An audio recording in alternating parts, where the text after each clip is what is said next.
All right, just as a teaser to Adobe Illustrator, let's go over how you could create a simple sticker utilizing a clip art that you digitize. So I've created this example here, Tanya's Cupcakes. I'm going to use a different starting image, but the same general concept. So if you wish, go to clipartmax.com. I typed in cupcake and searched and found this one. And I'm choosing this one for a very specific reason because I want you to see this cupcake has a lot of detail.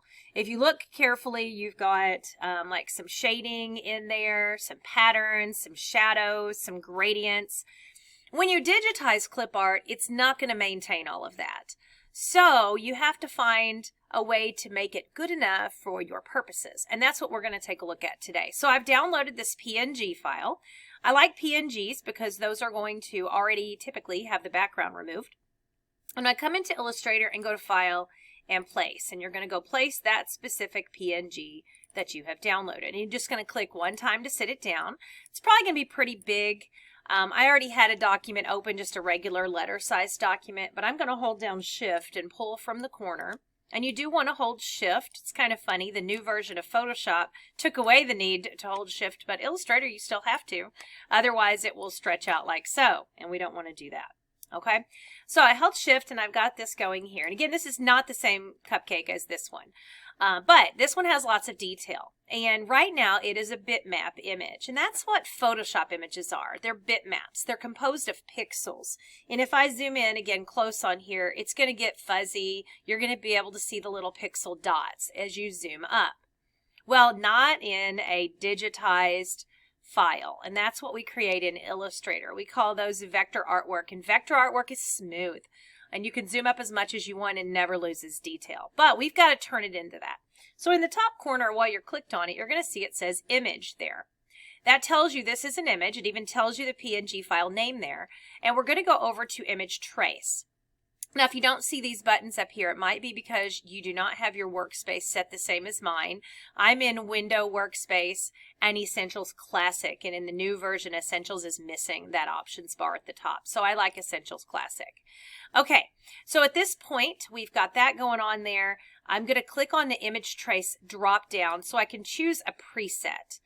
Now, if we choose 3 colors, what you're going to see is it's going to do that. It takes that background and turns it into something. We lose the whipped cream or whatever on the top. We lose a lot of detail. So 6 colors or 3 colors rather isn't going to work. Now, back on the left here, you can change your preset until you find one that's close enough. But let's take a look at if we just say silhouette. Notice what that does is it creates just a silhouette. So like you can take lots of pictures and just digitize them into silhouettes, which is pretty common, and then do some things with those. And that's kind of fun too. But we're not going to do that. Let's go to 6 colors, which still isn't going to be quite enough for us on this one. But we're going to pull up the Image Trace dialog box. That's this button up here next to the preset, the Image Trace panel. That's going to bring this up here, and what we're going to have to do is increase the color. So notice it says, and I have advanced open, yours probably doesn't, but you've got 6 colors. We're viewing the tracing. It's a limited palette, colors 6. I'm going to up that colors to 7. And when I do that with this particular image, notice again we've lost all of that extra detail. Well, with the exception of just a little bit. Let me Control plus a little bit so you can see better. There is a little bit of shading in these corners, which I actually don't like and we'll fix in a minute. But I like the way the rest of this works out. It did not choose the original colors because it just had to choose something close enough, but we can change those later on. So this looks pretty good, and in order to then work on it, once we get it like we like it, at the top on the bar, you're going to click on Expand. And that's going to turn it from a clip art into paths. So I do this all the time. We have to convert things out to paths so that then we can go in and make changes to those paths. It will be grouped, so if you pick it up and move it, it's all going to move as one. You could ungroup it, but you can also reach into the group with the white arrow. So that white arrow is the direct selection tool. And be really careful because you can accidentally click into anything. Now I'm going to click right off my cupcake and then right on the white space because I want to select the white background. And then just press delete on your keyboard. And that's going to get rid of that white. Okay, now some other issues that we have, like I said, I don't like the way these edges went here. So we're going to combine those, and we can very simply do that. Again, I've got my white arrow, so that's my direct selection. That allows me to directly select into the group. I'm going to hold down and select multiple pieces here by holding down the Shift key. So notice as I clicked there, click here, and click here, I've now selected all of those pieces. Then we're going to use the Pathfinder, which is a fun tool. It should be over in your properties bar on the right, and we want to click to unite. And that turns all of that into one shape. Now I'm going to repeat this process. Again, click off, and then click on one, hold Shift, click another piece. While holding Shift, click the next piece. While holding Shift, click the next piece. Once all pieces are selected, click your Unite button on the Pathfinder, and that merges them all into one. All right, perfect. And you can do that anytime that you want to merge things into one object. And then, of course, I could go through here and change the colors. Colors are another thing that's a little bit annoying in Illustrator. I'm going to close the Image Trace panel.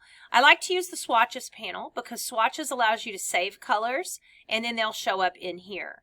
So, for instance, let's say that down here, I want to change these ugly sprinkles here into some other shade.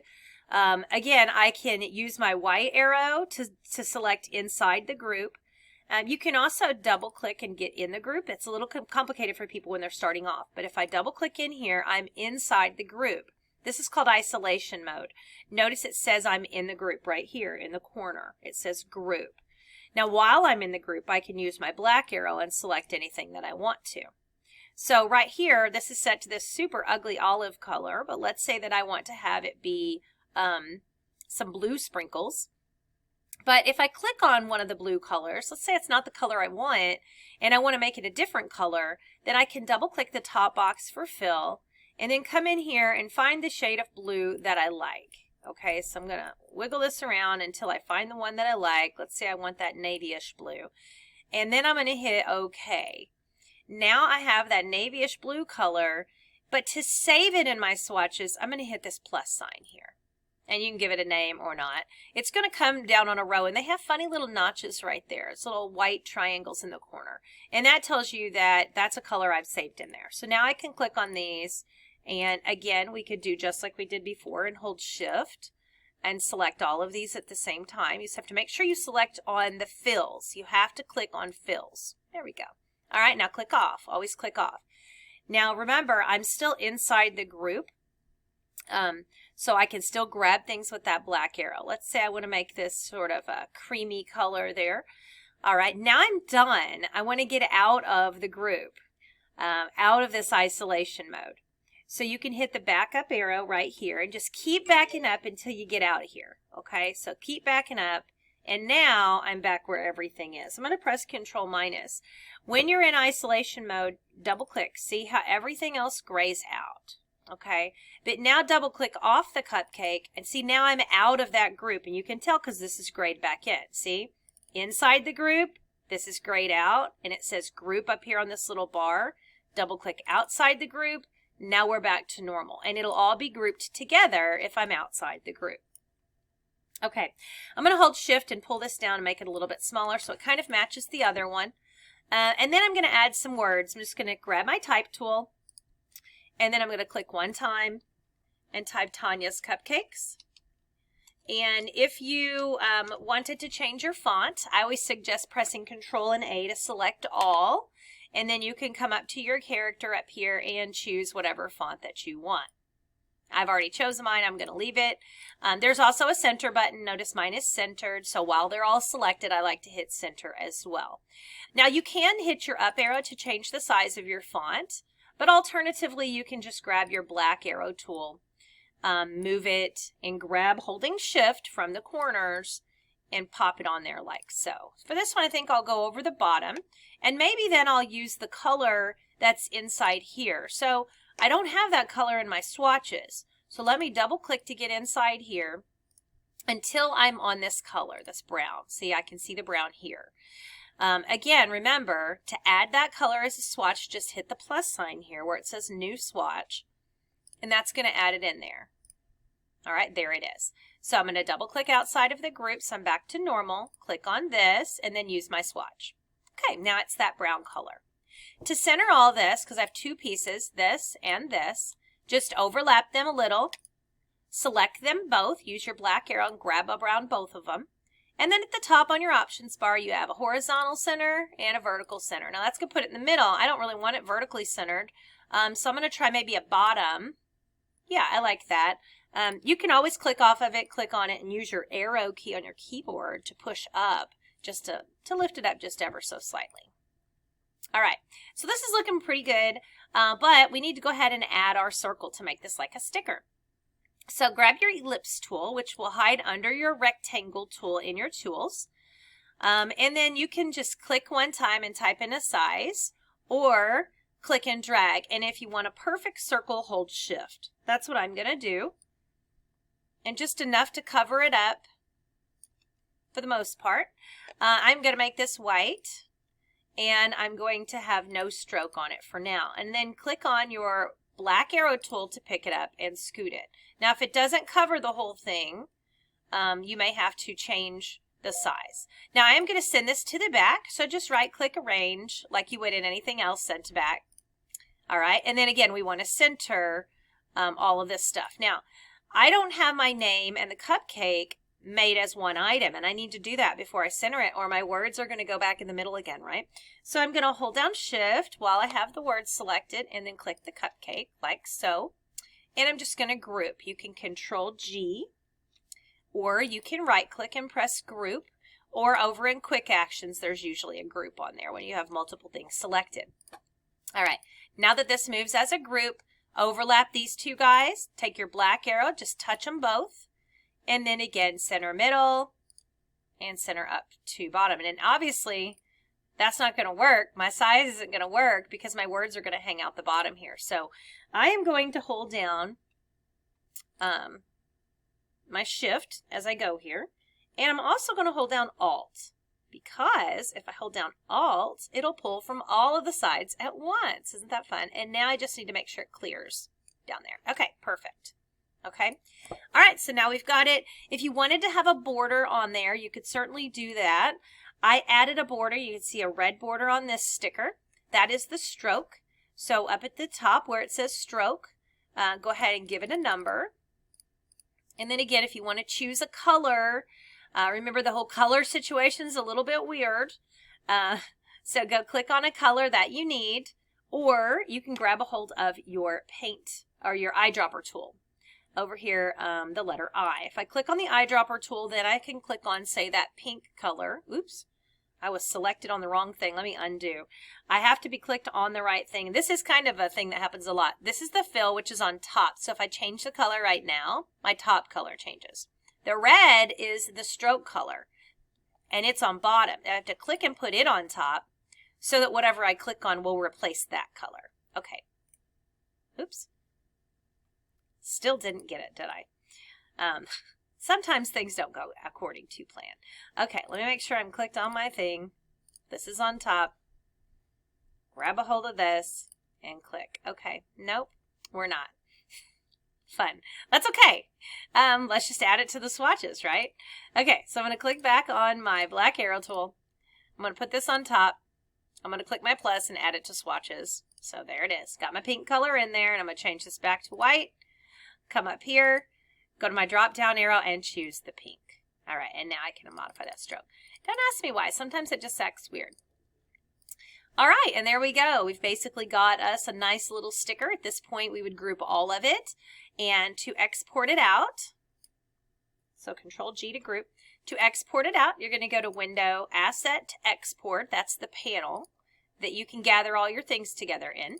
Grab your grouped item and just drag it in there. It'll have a name like Asset 6, and then you can call it, you know, Cupcake Logo or whatever. Now that doesn't save it, that just puts it in there, and you can have multiple projects all at once. I've got 4 going on in here. But whatever one is clicked on, it has the blue on it, is the one that will export when you hit this button. So once you hit that export button, it will save a copy of this out that you could then use anywhere else. Now, you can make it bigger, because once we get it out of Illustrator, it's no longer going to be a vector, which means infinitely scalable. So if you might want to use this bigger, then export it out bigger. I like to do 4 times. That's 4 times the size that it is in here, because I can always scale it down if I use it in PowerPoint or Google Slides or Google Docs or on a web page, right? But I can't make it bigger or it's going to get blurry. So I like 4 times export. But if you know what size you want, you can actually even choose the height or width. Okay, once I've clicked on this and hit export, it's going to ask me where to put it. It makes a folder based on that times or scale or whatever, so no big deal. But when I click select folder, it's going to put it in there. It will say it's complete. When I click on my file folder button and open it up, and then I go to my file folder, in this case I'm in my pictures folder, and then I have one for my projects that I've been working on, and then there it is in the 4 times. And if I double click on it, you'll see it is a very nice, high quality, large, 4 times size logo, and looks pretty good. So that is just in a nutshell how to digitize some artwork and then create a little round sticker using Illustrator.